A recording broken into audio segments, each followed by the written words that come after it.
Hello everyone, Franck expert in bench excellence and self-defense. Today the theme is how to train at home with Bob. You should know, I made this video in response to your needs, to your requests.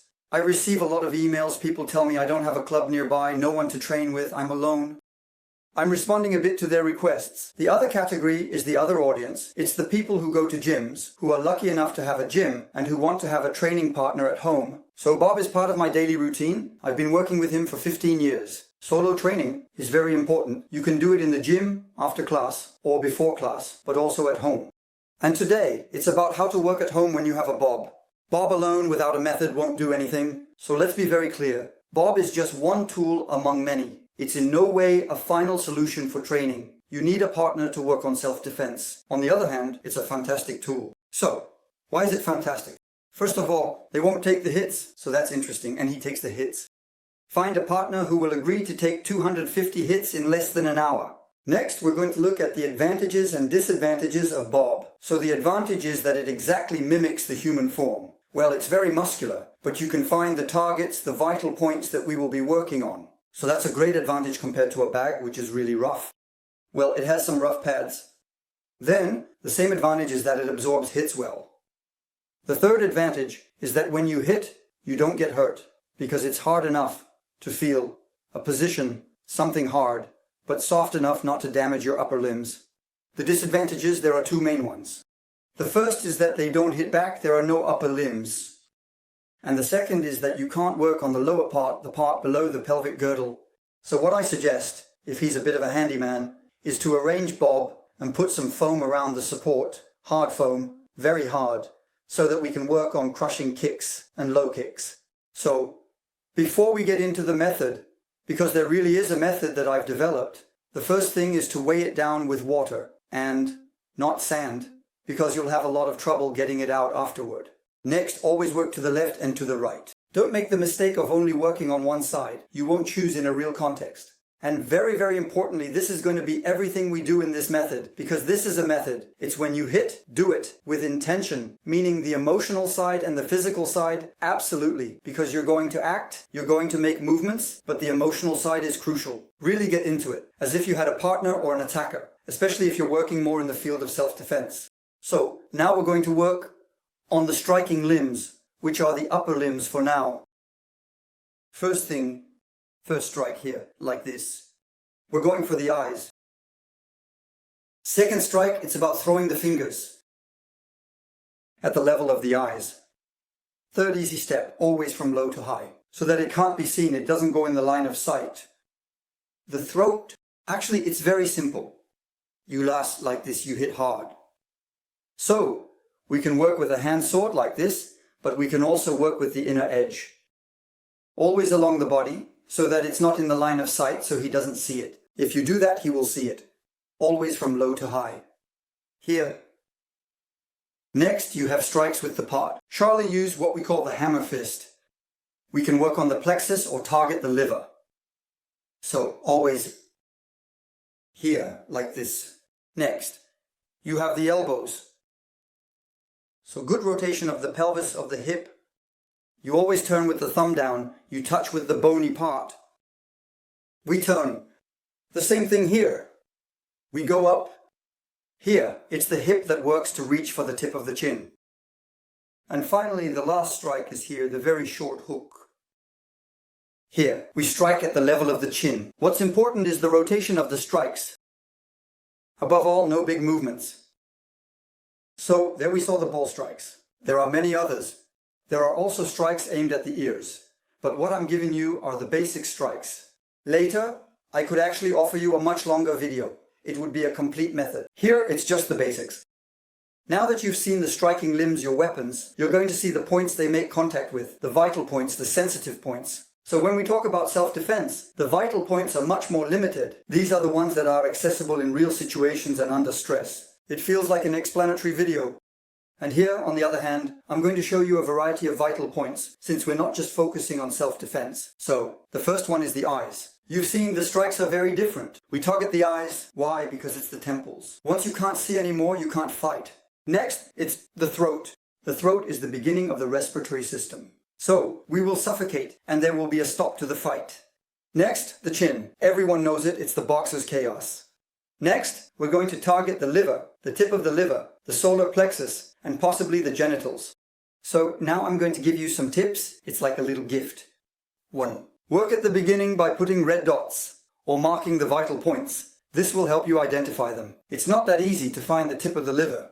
You visualize the vital points differently. And the second very important thing, and this nobody thinks about, if Bob is completely naked, he is shirtless. Naked. Bob must be dressed. Put on some clothing. So, I have a dress code to learn how to seduce vital points through clothes, which is much closer to reality, since outside we are not shirtless, except on the beach. But it's important. This will allow you to work, to be much more precise, and much closer to reality. The method is as follows.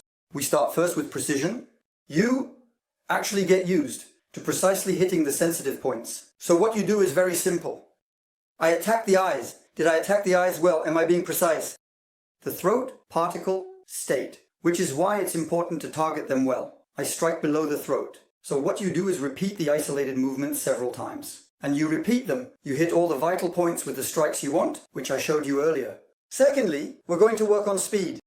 Speed isn't about causing pain. Be precise first. Once precise, lower the speed. Learn to be both precise and quick. So, there are two speeds. I'm going to show you. There's the speed we call a cyclic. It's the speed where there's just a single movement. It's a motor movement alone. Example. That's one speed. It's a movement. On the other hand, when we repeat often, it's several movements. That's called cyclic speed. It's different. There are people who are very fast with a strike, but as soon as we chain them together, they can't keep up. So you start by going fast on a strike. Very fast, faster and faster. Once you wait a bit, that's a cyclic speed isolated. You work on infinity. Then what you do is you do 2 of them. Then you do 3 of them. Great. And so on. Then, once you've worked on speed, so precision speed, we work on power. Only after power, since power is a mix of speed and mass and using range. On the other hand, without precision, if you hit beside the target, you're just using power, and that doesn't help at all. Power, if you've been a little bit to school, is mass, not speed squared. So what we need to increase is the speed. And speed is related to relaxation. It's important. So you need to be very relaxed when you strike and tense up at the impact, but especially use the sleeves. So look closely, I'm here, I'm just doing this movement, it's not good, there's no sleeve. I'm using the sleeve, I'm very close to the target. Do you see what he's working on? Wow. So here there's precision in the throat. There's speed and there's power. On the other hand, it's not that simple. Then, what we need to do is work on several points at the same time. So, we're getting much closer to self-defense. For example, I'm here. We're getting closer. These are sequences put into context. For example, I'm here, I don't want to fight. The hook comes from this side. There you go. That's self-defense. It's the beginning, it's personal work. And that's the combination of precision, speed, and power. And above all, what we're going to do now is learn to work with a physiologically disturbed body. What does that mean? I'm going to teach you how to work at level 4. With very high heart rates, I've already explained it to you in the previous videos, that above 140, 150, we're in a physiological state that's disturbing. We'll be much less precise, much less powerful and slower. Working in these unusual conditions are much closer to reality. And you won't do that. In the gym, it's important to work on the side. So the technique, I call it ultimate, which is very interesting, very profound.